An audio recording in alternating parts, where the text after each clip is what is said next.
It's November 16th, and the strange side of history awaits. Today, we have a twisted mind, a cosmic call, and a discovery that opened doors that were never meant to be unlocked. Let's begin.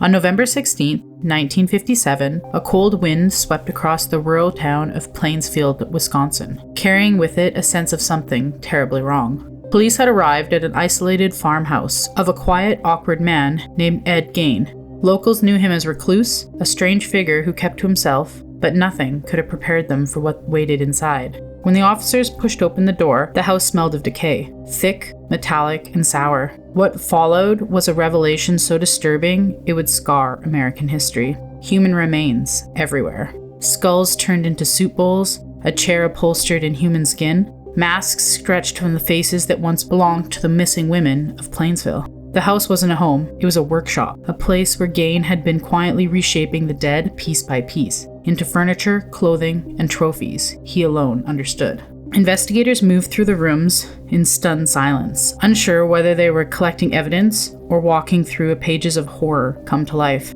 Gein later claimed he heard voices, whispers urging him to create, to transform, and to become someone else entirely.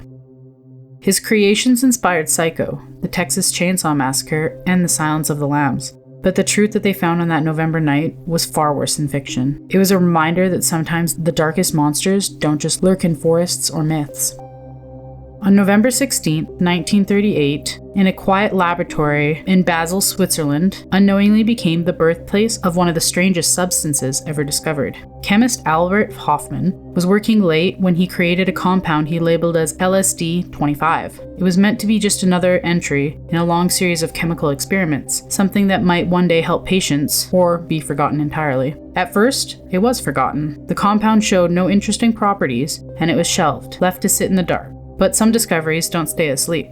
In the months that followed, Hofmann couldn't shake the feeling that LSD wanted his attention. He later described it as the molecule had presence, a strange pull, and it felt like the memory of a dream that refused to fade. So he reopened the old experiment, and it was then that the world shifted.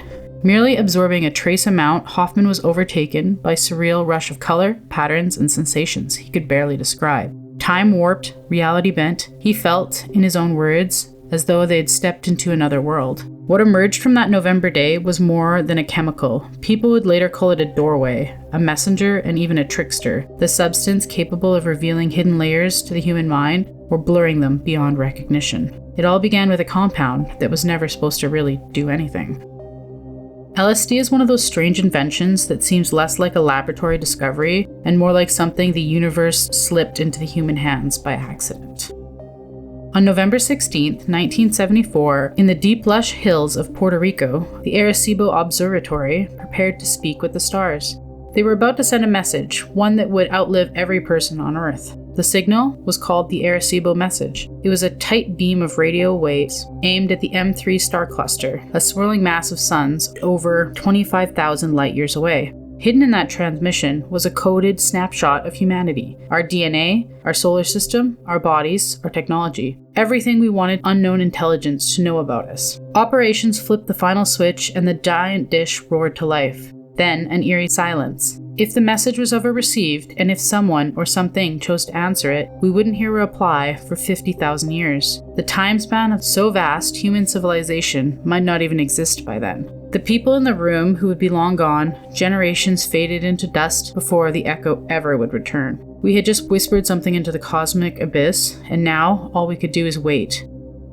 In a way, the message says more about us than about aliens. It shows our hope, our curiosity, and our strange habit reaching out into the darkness just to see what's there. Another day, another strange bite from history. Like, comment, and subscribe. Your next eerie dose is just a day away.